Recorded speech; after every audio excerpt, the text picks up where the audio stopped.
ప్రియమైన వాళ్ళరా, ప్రభు యేసుక్రీస్తు నామంలో ఈ యొక్క ఉదయకాల సమయాన మీ అందరికీ నా హృదయపూర్వక వందనాలు తెలుపుకుంటున్నాను. ఈ రోజంతా కూడా మీరు చేయబడిన అన్ని విషయాల్లో దేవుని హస్తము మీకు తోడయ్యుండి మీకు జయాన్ని కలుగజేయును గాక. ప్రియమైన బిడ్డలారా, పాత నిబంధనలో ప్రభు యేసుక్రీస్తు యొక్క శిలువ మరణం అనేటువంటి అంశం మీద యూదుల యొక్క పండుగలో ప్రభు యేసుక్రీస్తు యొక్క శిలువ మరణము అనేటువంటి అంశంలో మనము పస్కా పండుగలో ప్రభు యేసుక్రీస్తు యొక్క శిలువ మరణము అనేటువంటి ఆ యొక్క అంశం మీద మనము దేవుని యొక్క మాటలు మనము ధ్యానిస్తూ వస్తున్నామండి. నిన్నటి దినాన ఆ పస్కా బలులో యూదులు పాటించేటువంటి 15 సంప్రదాయాల్లో రెండు మూడు సంప్రదాయాలు మనము చూసామండి. వారు పాటించేటువంటి దాంట్లో మొత్తము 15 స్టెప్స్ ఉంటాయి. 15 సంప్రదాయాలు వాళ్ళు చేస్తారు పస్కా ఆ యొక్క పండుగలో. ఈరోజు మనము 4-5 వారు చేసేటువంటి 4-5 సంప్రదాయాన్ని మనము ధ్యానించుకుందామండి. ఇందులో ఎలాగ యేసుక్రీస్తు యొక్క శిలువ మరణము ఉంది అనేటువంటి దాన్ని మనము ధ్యానించుకోబోతున్నాం. ప్రియమైన బిడ్డలారా, ఇప్పుడు మనము 4వది మనం గమనించినట్లయితే దాన్ని ఆ యొక్క సంప్రదాయాన్ని కర్బాస్ అని చెప్పి అంటారండి. ఆ కర్బాస్ అనేటువంటి సంప్రదాయం ఏంటంటే, కర్బాస్ అంటే వెజిటేబుల్స్ అంటే కూరగాయలు ఉన్నాయి కదండి, పచ్చి కూరగాయలు అని అర్థం అండి. అంటే ఫ్రెష్ వెజిటేబుల్స్ అంటారు కదా. ఆ పచ్చి కూరగాయలు ఏం చేస్తారంటే, ఇలాంటి నీళ్ళు ఉంటాయి, ఇవి ఉప్పు నీళ్ళు అండి, సాల్ట్ వాటర్. ఈ యొక్క ఉప్పు నీళ్ళలో వాళ్ళు ఏం చేస్తారంటే దాన్ని డిప్ చేసుకుంటారు. అంటే ఆ యొక్క ఉప్పు నీళ్ళల్లో దాన్ని అంటే అద్దుకుంటారు. ఆ యొక్క వెజిటేబుల్స్ని, ఆ కూరగాయలు ఏం చేస్తారంటే ఉప్పు నీళ్ళలో నీటిలో వారు ముంచుకొని వారు తింటారండి. దీని అర్థం ఏంటి అని మనం గమనించినట్లయితే, ఆ యొక్క కూరగాయలు, పచ్చి కూరగాయలు వారి యొక్క ఆశీర్వాదకరమైనటువంటి పూర్వీకాన్ని జ్ఞాపకం చేస్తున్నాయి, గుర్తిస్తున్నాయి. ఈ యొక్క సాల్ట్ వాటర్, ఉప్పు నీళ్లు ఐగుప్తు దేశంలో వారు కార్చినటువంటి కన్నీటికి సాదృశ్యంగా ఉందండి. ఇప్పుడు దీని ద్వారా వారు ఏం చేస్తారంటే, అయ్యా మా యొక్క జీవితము చాలా అంటే మా యొక్క పితరుల యొక్క జీవితము చాలా ఆశీర్వాదకరంగా పచ్చగా ఉన్నది, కానీ మేము యొక్క ఐగుప్తు దేశానికి వచ్చి మా జీవితము కన్నీటి లోయ వలె మాది మారిపోయింది, కానీ మళ్ళీ కూడా యొక్క కన్నీటి లోయ నుంచి మీరు మమ్మల్ని విడిపించారు అని దేవుని స్తుతించేటువంటి విధానంలో ఈ కర్బాస్ అనేటువంటి 4వ సంప్రదాయాన్ని వారు పస్కా పండుగలో చేస్తారు. ప్రియమైన బిడ్డలారా, అది యొక్క ఆత్మీయ అర్థం ఏంటి అని మనం గమనించినట్లయితే, యేసుక్రీస్తు ఈ యొక్క లోకానికి ఎందుకు వచ్చాడంటే, కన్నీటితో ఉన్నటువంటి మన జీవితాన్ని ఆయన మార్చడానికి, ఆ పచ్చి కూరగాయల వల్ల మన జీవితాన్ని పచ్చగా మార్చడానికి, మన యొక్క కన్నీటిని ఈ యొక్క ఉప్పు నీళ్ళు లాంటి కన్నీటి జీవితాన్ని మార్చి మన జీవితాన్ని పచ్చగా ఆశీర్వాదకరంగా మార్చడానికి ఆయన యొక్క లోకంలోకి వచ్చి మన కొరకు మరణించాడు అని ప్రియమైన దేవుని యొక్క 4వ సంప్రదాయమైనటువంటి కర్బాస్ అనేటువంటి సంప్రదాయము ఆత్మీయ అర్థాన్ని మనకు నేర్పిస్తుందండి. ఇప్పుడు ప్రియమైన దేవుని బిడ్డలారా, నీ జీవితంలో ఉన్నటువంటి కన్నీటి లోయను యేసయ్య మార్చడానికి ఆయన యొక్క లోకానికి వచ్చాడు. ప్రియమైన దేవుని బిడ్డలారా, ఇప్పుడు 5వ సంప్రదాయాన్ని మనము చదువుతున్నామండి. 5వ సంప్రదాయం మనం ధ్యానించుకున్నప్పుడు ఇక్కడ ఒక తెల్ల క్లాత్ చూస్తున్నారు. ఇలాంటి ఒక వైట్ బ్యాగ్లో 3 భాగాలు ఉంటాయండి. 1, 2, 3 1, 2, 3. ఇప్పుడు ఈ 3లో ప్రియులారా 3 పులియని రొట్టెలు, దానిని హెబ్రీ భాషలో మార్జా అని చెప్పి అంటారండి. అంటే పులుపు లేని రొట్టె. ఇది పాస్కాలో వారు తినేటువంటి ఆహారంలో ప్రత్యేకమైందండి. ఇప్పుడు కింద ఒక పులియని రొట్టె ఉంటుంది, మధ్యలో ఒక పులియని రొట్టె ఉంటుంది ఈ బ్యాగ్లో, పైన ఇంకొక పులియని రొట్టె ఉంటుందండి. ఇప్పుడు వీరు ఏం చేస్తారంటే, పైన ఉండేటువంటి మొదటి భాగంలో ఉండేటువంటి పులియని రొట్టె అబ్రహామును, మధ్య భాగంలో ఉండేటువంటి ఆ పులియని రొట్టె ఇస్సాకును, అడుగులో చివరి భాగంలో 3వ భాగంలో ఉండేటువంటి పులియని రొట్టె యాకోబును గుర్తిస్తున్నాయి. ప్రియమైన బిడ్డలారా, ఇప్పుడు వీళ్ళు ఏం చేస్తారంటే, మధ్యలో ఉండేటువంటి యొక్క పులియని రొట్టెను వారు తీసుకుంటారండి. దీని పేరు మార్జా.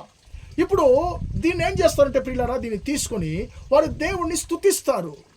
అంటే దీనికి ఈ యొక్క రొట్టెకు వారు భుజించిన దానికి ముందుగా దీనికి ఒక స్తుతి ఒకటి ఉందండి. ఇప్పుడు దీన్ని ఏం చేస్తారంటే, దీన్ని చేతికి తీసుకొని యూదులు అంటారు, భూమి నుండి మాకు ఆహారమును కలుగజేసినటువంటి, అంటే అప్పమును కలుగజేసినటువంటి సర్వలోక రాజా నీ నామము స్తుతించబడునుగాక అని చెప్పి ఈ యొక్క రొట్టెను పైకి తీసుకొని చేతులు ఆకాశం వైపు చాపి దేవుని స్తుతించి ప్రియమైన దేవుని బిడ్డలారా వారి యొక్క రొట్టెని తింటారండి. ప్రియమైన దేని బిడ్డలారా, యేసు క్రీస్తు కూడా ఈ యొక్క మూడో పాత్రకు ముందుగా ఆయన ఏం చేస్తాడంటే ఆయన రొట్టెని తీసుకుంటున్నాడు, దానిని విరుస్తున్నాడు. ఈ యొక్క రొట్టె దేవునికి సాదృశ్యంగా ఉంది, యేసుకు సాదృశ్యంగా ఉంది. దేని బిడ్డలారా, ఈ యొక్క రొట్టెలో పులుపు లేదు, యేసయ్యలో పాపం లేదు. ఈ యొక్క రొట్టె రంధ్రాలు ఉందండి, చిన్న చిన్న బొక్కలు ఉన్నాయి. దీన్ని ఏంటి గుర్తిస్తుంది? యేసయ్య మన కొరకు బల్లెప్ప పోటును అంగీకరించాడు. ఆయన తన యొక్క శరీరంలో ఆయన బల్లెప్ప పోటును ఆయన మన కొరకు ఆయన స్వీకరించాడు. మేకులతో ఆయన యొక్క చేతుల్లో కాళ్ళలో రంధ్రాలు కలిగాయి. ఈ యొక్క రొట్టెలు ఎలాగైతే చిన్న చిన్న రంధ్రాలు ఉందో, యేసయ్య కూడా మన కొరకు ఆయన బల్లెప్ప పోటును ఆ మేకులను అంగీకరించాడనేటువంటి దాన్ని ఈ యొక్క మార్జా అనేటువంటి పులియని రొట్టె గుర్తిస్తుంది. మూడవదిగా ఈ యొక్క పులియని రొట్టెలో మీరు చూసినట్లయితే ప్రియులరా, అంటే మచ్చలు ఉన్నాయి అక్కడక్కడ. ఇది నిప్పులో కాల్చబడినటువంటి మచ్చలు. ఈ మచ్చలు దేనికి సాదృశ్యంగా ఉన్నాయంటే యేసయ్య మన కొరకు గాయాలు పొందాడు అనేటువంటి దాన్ని ఈ యొక్క పులియని రొట్టెలో ఉండేటువంటి ఈ యొక్క మచ్చలు అంటే గాయాలు చూపిస్తున్నాయి. ప్రియమైన బిడ్డలారా, ఇది ఇశ్రాయేల్లో ఉపయోగించబడేటువంటి మార్జా అనేటువంటి పులియని రొట్టె కాదండి. ఇది శ్రీలంకలో ఉపయోగించబడేటువంటి క్రీమ్ క్రాకర్ అనేటువంటి ఒక బిస్కెట్. ఇది మన ఇండియాలో ఉందో లేదో తెలియదు నాకు.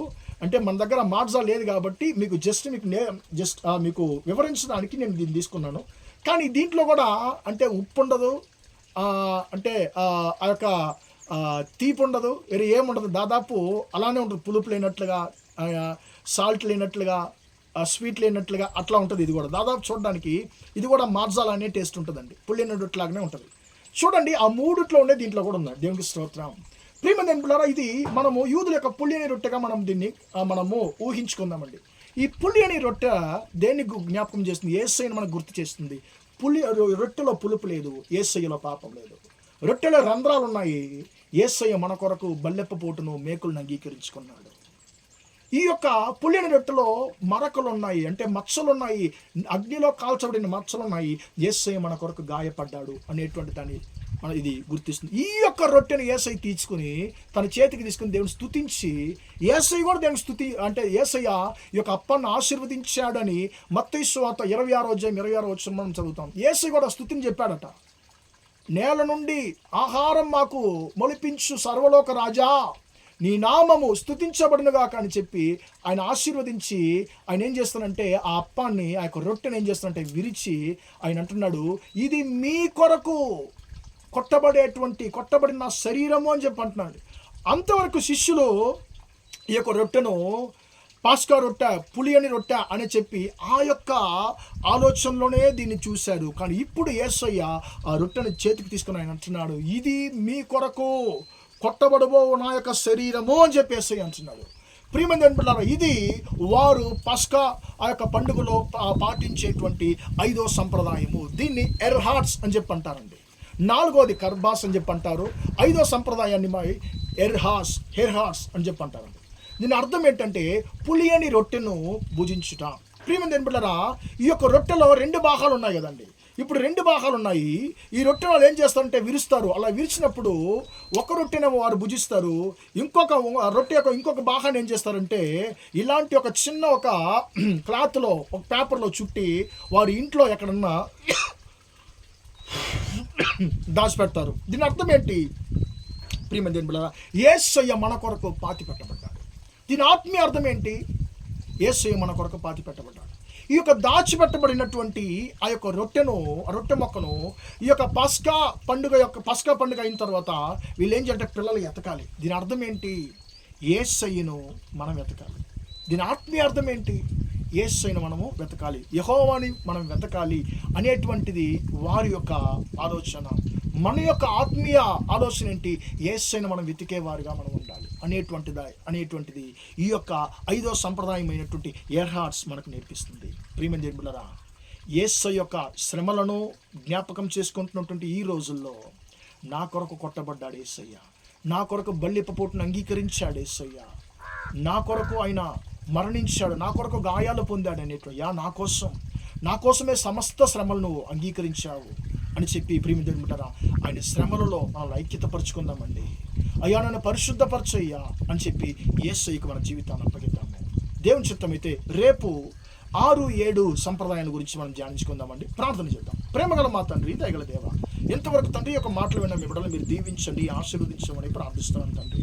అయ్యా స్తోత్రం. పాస్కా పండుగలో యూదులు పాటించేటువంటి తండ్రి 4-5 సంప్రదాయాలు కూడా క్రీస్తు అయినటువంటి తండ్రి నీ యొక్క కుమారుణ్ణే గుర్తిస్తాయని చెప్పి తండ్రి మాకు నేర్పించారు. దాన్ని బట్టి స్తోత్రము.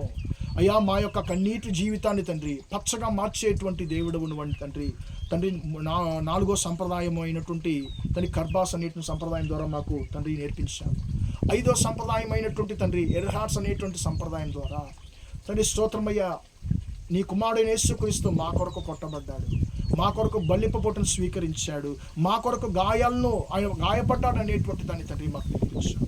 తండ్రి మా కొరకు గాయపడినటువంటి యేసుకి మా జీవితాల్ని అప్పగించుకున్నట్టు ఉపదేశించండి తండ్రి. ఒక మాటలు వింటున్న ప్రతి ఒక్కరిని తండ్రి పరిశుద్ధపరచండి, వారి జీవితంలో ఉన్నటువంటి చేదైన అనుభవాలను మార్చండి, కన్నీటి లోయలను మార్చివేయమని, వారిని దీవించమని యేసయ్య నామములో ప్రార్థించి అడిగి వేడుకొంచున్నాను తండ్రి.